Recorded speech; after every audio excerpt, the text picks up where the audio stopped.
सभी को नमस्कार। प्रतिशतता परसेंटेज से रिलेटेड अपन ने जो भी फॉर्मूलेस थे और इसकी जो थ्योरी थी वो कंप्लीट कर ली थी। आज हम प्रतिशतता से रिलेटेड, परसेंटेज से रिलेटेड क्वेश्चंस, प्रॉब्लम्स को लेके चल रहे हैं, उनको हम कैसे सोल्व करेंगे।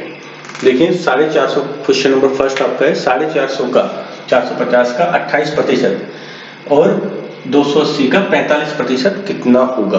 क्वेश्चन फर्स्ट को देखिए कैसे सोल्व करेंगे आप। 450 का कितना परसेंट चाहिए हमें? 28% चाहिए। तो 450 28% 28/100 कितना हो जाएगा? 28/100। इसी तरह 280 का कितना चाहिए हमें? 45% 45%। और दोनों का टोटल हमें बताना है, प्लस 280 गुणा 45/100। यहाँ पे देखिए इस जीरो से इस जीरो को कैंसिल आउट कर सकते हैं। यहाँ पे 10 बच के हमारे पास 28 है, सब नंबर है, कैंसिल आउट हो जाएगा 2 से 14 टाइम्स और ये 5 टाइम्स इसको मल्टीप्लाई कर देंगे, ये कितना आ जाएगा आपके पास? 9। इसी तरह यहाँ पे जीरो से जीरो कैंसिल आउट हो जाएगा और 28 10 है, 2 से कैंसिल करें, ये हो जाएगा आपका 14 और यहाँ पे आपका हो जाएगा 5 को 45 से कैंसिल करेंगे, 9 टाइम्स जाएगा, 9 multiply by 14 plus 14 multiply by 9। Multiply कर दीजिए दोनों का, कितना आ जाएगा यहाँ पे? 126 126 आएगा। 14 को 9 से गुणा करेंगे तो इसी तरह सेम डिजिट यहाँ पे है, ये भी कितना आ जाएगा? 126। तो 126 और 126 को आप जोड़ दीजिए, ये आपके पास आ जाएगा 252 आंसर। तो इस तरह से आप क्वेश्चन नंबर फर्स्ट को इजीली सोल्व कर सकते हैं। 450 का 28% और 280 का 45% कितना होगा? 252 होगा। ठीक है। इसी तरह देखिए आप क्वेश्चन नंबर सेकंड आपका।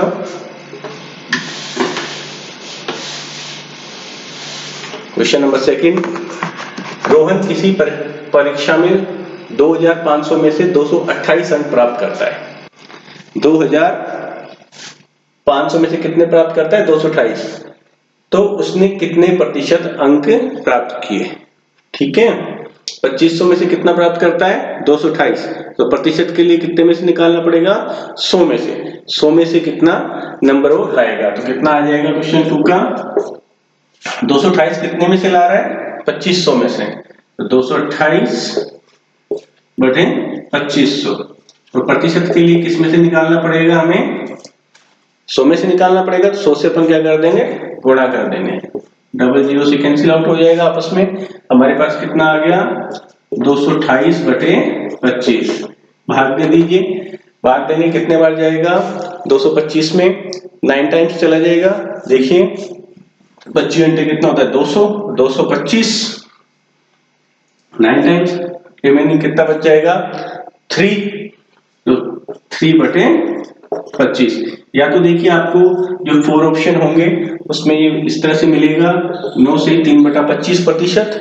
अगर ऐसे नहीं मिलता है तो आप इसको आगे और सोल्व कर दीजिए। 9 पॉइंट लगा दीजिए। यहाँ पे पॉइंट का क्या आ जाएगा? 0।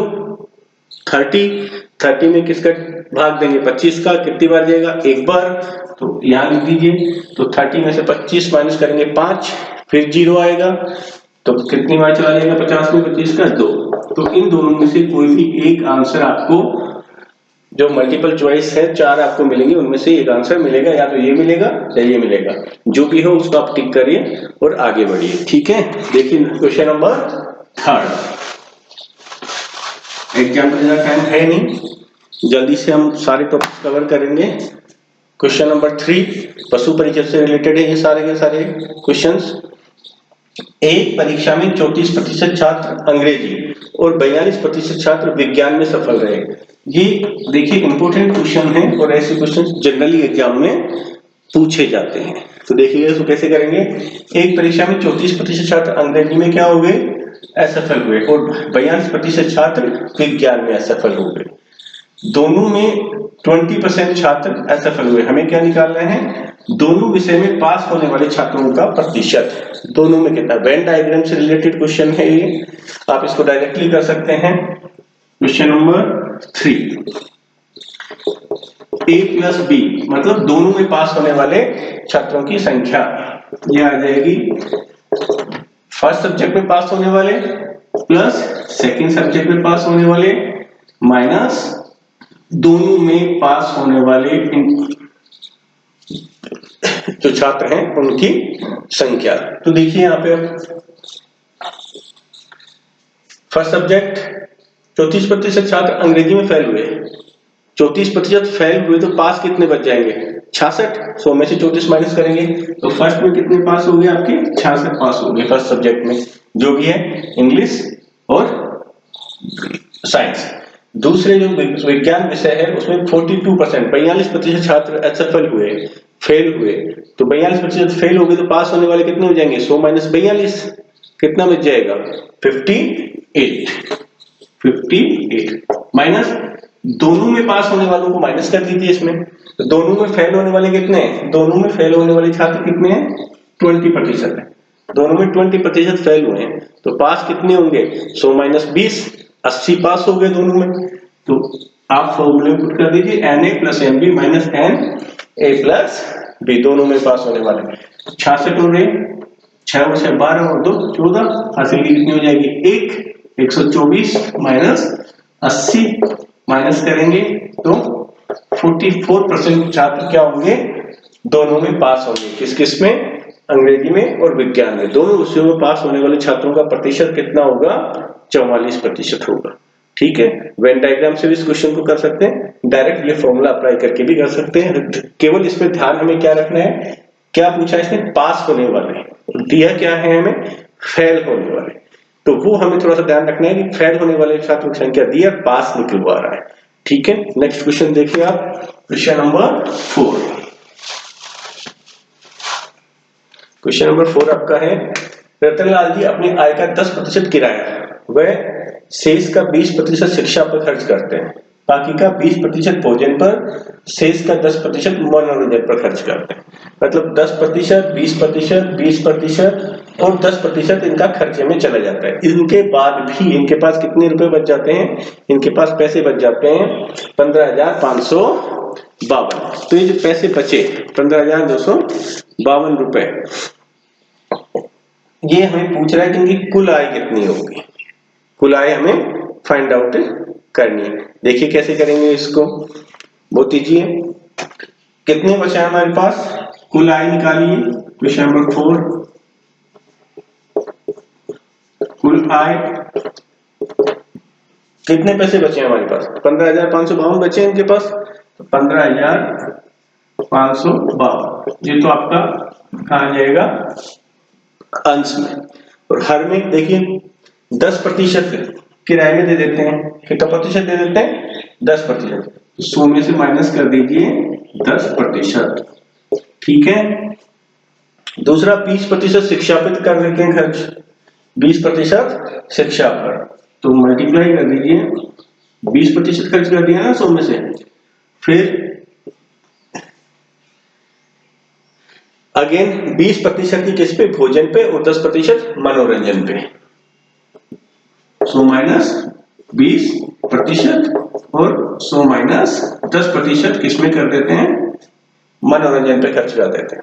तो देखिए यहाँ पे 15,552 बटे 100 माइनस 10%, 10% का मतलब क्या हुआ 10/100, 10/100, इसका मीनिंग देखिए 100 माइनस 10% का मतलब है 10/100, 100 आपने एलसीएम ले लिया तो कितना आ जाएगा 100 माइनस 10 90/100, 10% निकाल लिया, 100 कहां चला जाएगा 10% निकालना है इसका हमें, तो इसको आप डायरेक्टली क्या कर दीजिए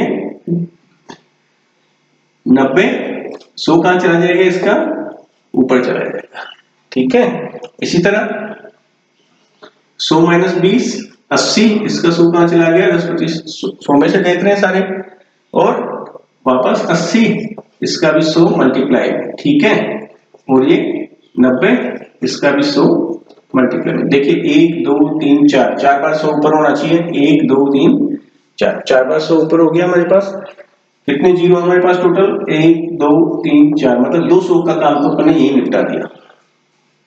ठीक है, तो हमारे पास बच क्या गया 15,552 गुणा 100 गुणा 100, और यहाँ पे क्या बच गया 9 गुणा 8 गुणा 8 गुणा 9। अब सोल्व कर दीजिए, 9 से कैंसिल आउट हो रहा है, देखिए 9 एक बार ही जाएगा, 6 बच गए 65, 9 5 45, 9 6 54, 9 7 63, कितने बच जाएंगे 2, फिर कितना हो गया 25, 25 में कितना जाएगा 2 बार 18, कितने बच गए 7 72, 9 8 72, ये बच गए। फिर वापस 9 से कैंसिल आउट कर दीजिए, इसको एक ही बार जाएगा, कैंसिल आउट करेंगे तो 9 रिमेनिंग कितना बच जाएगा 7 72, कितना आ जाएगा 9 8 72। इस तरह से आप इन सबको कैंसिल आउट करेंगे, ये आपके पास कितना आ जाएगा 30,000 इनकी क्या आ जाएगी आय। देखिए क्वेश्चन नंबर 5 है आपका, किसी शहर की 4 वर्ष की उत्तरोत्तर जनगणना में क्रम से 20% की वृद्धि पहले वर्ष में होती है, दूसरे वर्ष में 20% की वृद्धि होती है, तीसरे और चौथे वर्ष में 20% की कमी होती है। तो 4 वर्ष में जनसंख्या में कुल परिवर्तन का प्रतिशत कितना होगा, कि कितनी प्रतिशत जनसंख्या बढ़ी या कितनी प्रतिशत जनसंख्या कम हुई, ये हमें फाइंड आउट करना है। तो देखिए क्वेश्चन नंबर 5 सॉल्यूशन इसका करें। 4 वर्ष की उत्तरोत्तर जनगणना निकालनी है, तो हमने मान लिया कि 4 वर्ष पहले की जनसंख्या कितनी थी 100 थी, कितनी थी आपके पास 100। अब लगातार 2 वर्षों में क्या हो रहा है 20% और 20% जनसंख्या बढ़ रही है, तो जनसंख्या 2 वर्षों में बढ़ी 20% बढ़ी, तो 120/100 गुणा 120/100, ठीक है। फिर ये कह रहा है कि आगे के जो तीसरा और चौथा जो वर्ष था उनमें 20% जनसंख्या क्या होगी कम होगी, तो 100 में से कम होगी, तो कितना बच गया 80, तो 80/100 गुणा 80/100। इस तरह से आप क्या कर सकते हैं, इसको सोल्व कर सकते हैं, 80/100 गुणा 80/100। अब देखिए यहाँ पे 100 से 100 क्या हो जाएगा आपका कैंसिल आउट हो जाएगा, 1 2 3 4 टोटल जीरो कितने हैं 4, तो 200 का काम यहाँ से निपट गया, हमारे पास बच क्या गया 12 गुणा 12 गुणा 8 गुणा 8/100, यही बचा ना। 12 को 12 से गुणा करेंगे, 12 का होल स्क्वायर कितना होता है 144, गुणा 8 को 8 से करेंगे तो कितना आ जाएगा 64/100, गुणा कर देंगे। 144 को किससे गुणा करना है 64 से, पहले 4 से करिए, 4 चौक 16, हासिल का कितना हो जाएगा 1, 4 चौक 16 1 17, हासिल का फिर 1 चला गया और ये 5, फिर किससे गुणा कर देंगे 6 से, 6 चौक 24, हासिल की कितनी हो जाएगी एक बार 2, 24 हो तो 26, फिर वापस 2, 6 और 2 8, कितना आ गया आपके पास 6 7 और 4 11, 1 और 6 और 6 12 और 9216, 9216/100, तो क्या हो जाएगा आपके पास 92.16। जनसंख्या कितनी मानी थी हमने शुरुआत में 100, रह कितनी गई 4 वर्षों के बाद में 92.16, तो सिंपल सा हो जाएगी, तो हो गया जनसंख्या क्या हुई है कम हुई है, कितनी कम हुई है 100 में से माइनस कर दीजिए, 100 में से क्या माइनस कर देंगे आप 92.16, पॉइंट आगे 0 0 लिख दीजिए, 4 9 में से बन गए तो 8.7 और 7.84% क्या हुई जनसंख्या में कमी हुई, या तो आपको ऑप्शन में क्या मिलेगा कमी 7.84%। अगर ये नहीं है तो माइनस लगा हुआ मिलेगा इसके आगे आपको इस तरह से -7.84%, इनमें से कोई भी एक आपको ऑप्शन में मिल जाएगा, ठीक है। अगर कमी लिखा हुआ है तो 7.84% के आप टिक लगा दीजिएगा, उसको गोला का लगाइएगा, जो भी ऑप्शन होगा। कमी नहीं लिखा हुआ है तो 7.84% के सामने जिसमें नेगेटिव सिंबल होगा वो वाला ऑप्शन आपका क्या होगा सही होगा, ठीक है। तो ये हमें ध्यान रखना है 7.84 निकालने के बाद में भी कि प्लस और माइनस किसके लगा हुआ है, अदरवाइज अपन सही करने के बाद में भी गलत ऑप्शन चूज कर लेंगे। नेक्स्ट क्वेश्चन देखिए, क्वेश्चन नंबर 6। क्वेश्चन नंबर 6 आपका है सोहन अपनी आय का 5% भोजन पर व शेष का 5% कर पर देता है। उसके पास कुल आय के 90% से 20 रुपए अधिक बच जाते हैं। जो आय थी उसके 90% से कितने ज्यादा बच रहे हैं? 20 रुपए ज्यादा बच रहे हैं। तो उसकी आय हमें निकालनी है। तो सबसे पहले क्या निकाल लें? देखिए 20 रुपए अधिक बच रहे हैं तो ये बचत हो गई। तो बचत निकाल लें पहले अपन। बचत कैसे निकालेंगे? बचत कैसे फाइंड आउट कर सकते हैं आप? हमने क्या मान लिया इसका? आय कितनी मान ली? आय 100 मान ली। ये लीजिए 100 मान लिया हमने। 5% भोजन पर और 5% कर पर देता है तो कमी हो जाएगी। सिंपल सी बात है, खर्च कर रहा है तो कमी, तो 5% की कमी 95/100 गुणा 95/100। ठीक है, इसको सोल्व करके हम क्या निकाल लें? बचत निकाल लें। 100 से 100 कैंसिल आउट हो गया। अपने पास बच गया 95 गुणा 95/100। 95 को 95 से गुणा करना है। अब देखिए इसको शॉर्ट ट्रिक हमने बता रखी है कि जब किसी भी संख्या में इकाई का अंक 5 हो तो इसका स्क्वायर या वर्ग हम किस तरह से निकालते हैं? 95 को 95 से गुणा करेंगे तो इसको क्या लिख सकता हूं? 95 का होल स्क्वायर लिख सकते हैं इसको। ठीक है, इकाई का अंक क्या है? यहाँ पे इकाई का अंक क्या है?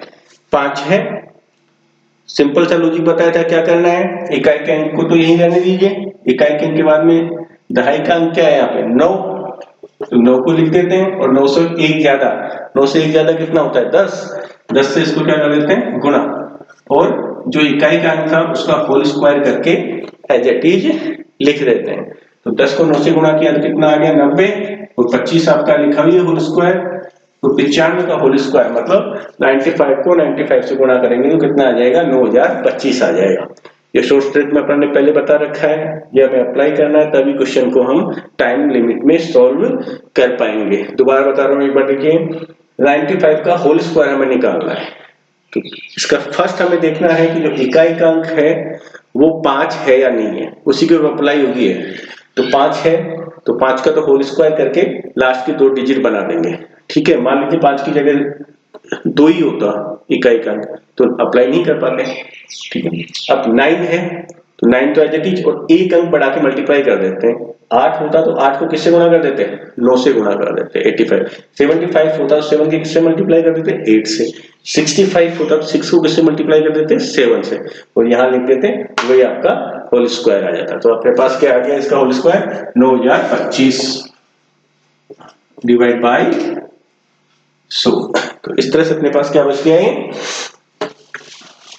90.25। 90.25। अब देखिए क्या कह रहे हैं क्वेश्चन नंबर 6 में 90% से 20 रुपए अधिक है। तो अपन ने कितना माना है? देन इसके पास में कुल आय 100 रुपए। 100 का 90% कितना होगा? 90। 100 का 90% कितना हो गया? 90। 90 से कितना अधिक बच गया हमारे पास? 0.25 रुपए बच गए। कितने बच गए? 0.25। 90.25 बच गए। ये बचत हमने निकाल ली। जबकि ये कह रहा है 90% अपन निकालेंगे तो 20 रुपए ज्यादा बचेंगे। जबकि अपने पास कितने बच रहे हैं? 0.25 रुपए ज्यादा बच रहे हैं। 0.25 रुपए ज्यादा बच रहे हैं तो हमारे पास आय कितनी थी? 100 रुपए। जब 1 होगा तो 0.25, जो कि बचा कितना है इसके पास? 20 रुपए। तो मल्टीप्लाई बाई 20। दोबारा देखिए एक बार 90.25 हमारे पास बचत है। ठीक है, जब हमारे पास आय कितनी है? 100 रुपए। 100 का 90% निकाल लीजिए, 90 आ जाएगा। तो 90 से कितना ज्यादा बच गया? 0.25 ज्यादा बच गया। क्योंकि ये क्या कह रहा है? 20 रुपए ज्यादा बचने चाहिए थे। तो 0.25 ज्यादा बचा है तो हमारे पास आय थी 100 रुपए। तो 20 कब बचेंगे? जब आय होगी। तो मल्टीप्लाई कर दीजिए 20 से, पॉइंट हटा देंगे, ये 2 जीरो यहाँ पे लगा देंगे। 25 से काट दीजिए इसको, कितनी बार जाएगा? 4 टाइम्स। तो 8000 रुपए इसकी आय आ गई। ये आपका आंसर। इस तरह से आप क्या कर सकते हैं? इसको इजीली सॉल्व कर सकते हैं। अब देखिए नेक्स्ट क्वेश्चन, क्वेश्चन नंबर 7।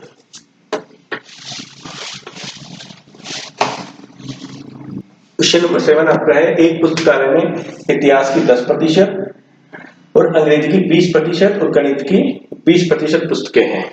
पुस्तकालय में कुल 6000 पुस्तकें हैं, तो अंग्रेजी और इतिहास की पुस्तकों के बीच कितना अंतर होगा? तो पहले अंग्रेजी की पुस्तकें निकाल लें, फिर इतिहास की पुस्तकें निकाल लें, दोनों के बीच का डिफरेंस निकाल लें, वही हमें पूछ रहा है। तो अंग्रेजी की पुस्तकें कितनी हो जाएगी? अंग्रेजी की पुस्तकें कितनी हो जाएंगी? टोटल पुस्तकें कितनी है? 6000, और अंग्रेजी की कितनी है उनमें से? 20%। तो 6000 का 20% निकाल दीजिए, 20/100, 100 से 100 कैंसिल आउट कर दीजिए, कितना आ जाएगा? 1200 पुस्तकें आ गई अंग्रेजी की। इतिहास की पुस्तकें निकाल दीजिए, इतिहास की पुस्तकें, टोटल पुस्तकें कितनी है? 6000 पुस्तकालय में, इतिहास की कितनी है उनमें से? इतिहास की पुस्तकें 10%, 6000 का 10% निकाल दीजिए, 10/100, ये आपके पास आ गई 600। 600 तो है किसकी? इतिहास की। अंग्रेजी कितनी है? 1200। तो दोनों का डिफरेंस कितना आ गया हमारे पास में? दोनों का डिफरेंस कितना आ गया? 600 आ गया। तो 600 इसका राइट आंसर हो जाएगा। डिफरेंस ही पूछा है दोनों पुस्तकों के बीच में, डिफरेंस आप इस तरह से निकाल देंगे। नेक्स्ट क्वेश्चन देखिए आप, क्वेश्चन नंबर 8 देखिए। एक पुस्तकालय में 10% इतिहास की, 20% अंग्रेजी की और 20% वाणिज्य की पुस्तकें हैं। शेष अर्थशास्त्र और कंप्यूटर की पुस्तकें, यदि कंप्यूटर की इतनी और अर्थशास्त्र की इतनी पुस्तकें हो तो इतिहास की पुस्तकों की संख्या हमें ज्ञात करनी है। तो देखिए इतिहास की पुस्तकों की संख्या कैसे निकालेंगे? 10% किसकी है? इतिहास की, 20% अंग्रेजी की और 20% कितनी की है? वाणिज्य की। 10 और 20 30 और 20 50, 50% तो इन तीनों की मिलकर होगी। बाकी बची हुई 50% कितनी है? कंप्यूटर की और अर्थशास्त्र की। तो कंप्यूटर की तो कितनी होगी आपके पास? 3018 और अर्थशास्त्र की 7982। तो दोनों की कितनी हो गई टोटल? 0 0 0 0, 11000 पुस्तकें हो गई। 11000 तो इन दोनों की हो गई, किसकी? कंप्यूटर की और अर्थशास्त्र की। बाकी 50% इन तीनों की है, मतलब 11000 पुस्तकें पूरे पुस्तकालय में। तो टोटल पुस्तकें कितनी हो जाएंगी पुस्तकालय में? 22000 पुस्तकें हो जाएंगी। कितनी हो जाएंगी? 22000 पुस्तकें पुस्तकालय में टोटल आ गई। 22000 पुस्तकें, 11000 दोनों में से, बची 3 की 50% और जोड़ दी हमने। अब हमें निकालनी है इतिहास की पुस्तकें। किसकी पुस्तकें निकालनी है? इतिहास की। इतिहास की पुस्तकें कितनी है? इतिहास की पुस्तकें हैं पुस्तकालय की, जो टोटल पुस्तकें उनकी 10%। तो 22000 का 10% निकाल दीजिए, 22000 का 10%, दो कैंसिल आउट कर दीजिए। 2200 पुस्तकें जो कि हैं किसकी आ जाएंगी? आपकी इतिहास की पुस्तकें आ जाएंगी। इसी तरह क्वेश्चन नंबर 9 देखिए। क्वेश्चन नंबर 9 में पहली संख्या दूसरी का 75% है। पहली संख्या दूसरी का कितना है? 75%, जो तीसरी संख्या का 48% है। पहली संख्या तीसरे की कितने प्रतिशत हुई? पहली संख्या तीसरे की कितने प्रतिशत हुई? तीसरी संख्या 100 मान लीजिए। इसमें तीसरी संख्या हमने क्या मान ली? 100 मान ली। वैसे प्रतिशत निकालना है तो 100 में से करेंगे, डायरेक्ट आंसर आ जाएगा। तीसरी संख्या का 48% है। दूसरी जो संख्या है तीसरी संख्या का कितना है? 48%। तो दूसरी संख्या कितनी आ जाएगी? 100 का 48%। 100 का 48% निकाल दीजिए, कितना आ जाएगा? 48 ही आ जाएगा। दूसरी संख्या कितनी आ गई आपके पास? 48। पहली संख्या दूसरी का 75% है। पहली संख्या दूसरी का 75% है और दूसरी आपने कितनी निकाल ली? दूसरी आपने निकाल ली 48। तो 48 का कितना प्रतिशत है? पहली संख्या 75%। तो फिर 48 का 75% निकाल दीजिए, 75/100, 25 से कैंसिल आउट हो जाएगा 3 टाइम और ये 4 टाइम, 4 से कैंसिल आउट हो जाएगा 48, 12 टाइम्स, 12 को 3 से मल्टीप्लाई कर दीजिए 36। पहली संख्या तीसरी संख्या की कितने प्रतिशत होगी? 36% होगी। क्यों होगी? क्योंकि हमने लेके 100 चले हैं और प्रतिशत किस में से देखते हैं? 100 में से ही देखते हैं। नेक्स्ट क्वेश्चन देखिए। मोहन की 5% आय सोहन की 15% आय के बराबर है। मोहन की 5% और सोहन की 15% क्या है? बराबर है। इसी तरह सोहन की 10% और रोहन की 20% बराबर है। रोहन की आय 3000 रुपए है। रोहन की आय कितनी है? रोहन की आय हमें दी है 3000 रुपए। ठीक है, रोहन की आय का 20% है सोहन की 10% के, तो 20% निकाल लें। 3000 का 20% कितना हो जाएगा? 3000 गुणा 20/100, या आ गया आपके पास 600 रुपए आ गए। 20%। हमें किसकी आय निकालनी है? सोहन की। सोहन की आय, सोहन की आय 600 का कितना है? वो 10% ही है उसका, जो 600 रुपए है इसका कितना है? 10%, मतलब 10वां हिस्सा ही है, तो 10वां हिस्सा कर दिया। 100 से गुणा कर देंगे तो इसकी आय आ जाएगी 6000। किसकी आय आ गई? आपकी सोहन की आय आ गई। अब जो 6000 सोहन की आय आई है, तो सोहन की आय का 15% 5% के बराबर है, तो 15% निकाल लीजिए। 6000 का 15% कितना हो जाएगा? 6000 का 15%, 15/100, कैंसिल आउट, 900 रुपए हो जाएगा। अब 900 रुपए जो है, सोहन का तो 15% है और मोहन का कितना है?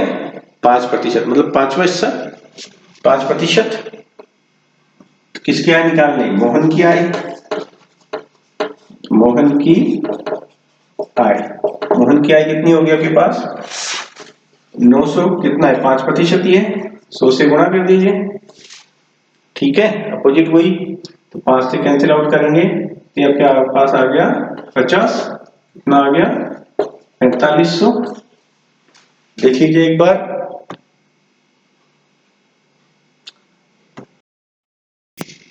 यहाँ पे देखिए 5 से कैंसिल आउट करेंगे तो कितना आएगा? यहाँ पे 5 से करेंगे तो 20 टाइम्स, तो ये आपके पास आ जाएगा 18,000। कितना आ जाएगा? 18,000। 5 से कैंसिल आउट करेंगे तो 20 टाइम्स जाएगा, 2 से करते तो 50 आता। तो टोटल अपने पास कितनी आय होगी? मोहन की तो होगी आपके पास 18,000, सोहन की होगी आपके पास 6,000 और रोहन की तो दी हुई है 3,000। तीनों की कुल आय पूछी है, तो तीनों की कुल आय कितनी हो जाएगी? 27,000 रुपए क्या होगी? तीनों की कुल आय होगी। आपके ऑप्शन में जो भी 27,000 में होगा एबीसीडी में, वो आपका राइट आंसर हो जाएगा। इस तरह से आप इन सभी क्वेश्चंस को केयरफुली पढ़ करके क्या पूछा है और क्या दिया है, दोनों के बीच का कंपैरिजन देखना है। डायरेक्ट क्वेश्चन को सोल्व नहीं करना है, गिवन और हमें क्या पूछा जा रहा है, दोनों को देख करके फिर सोल्व करना है। ये 10 क्वेश्चन हमने किए हैं। नेक्स्ट इसी से रिलेटेड क्वेश्चन नेक्स्ट वीडियो में और देखेंगे, उसके बाद में अपन नया टॉपिक शुरू करेंगे। आज के लिए इतना ही, धन्यवाद।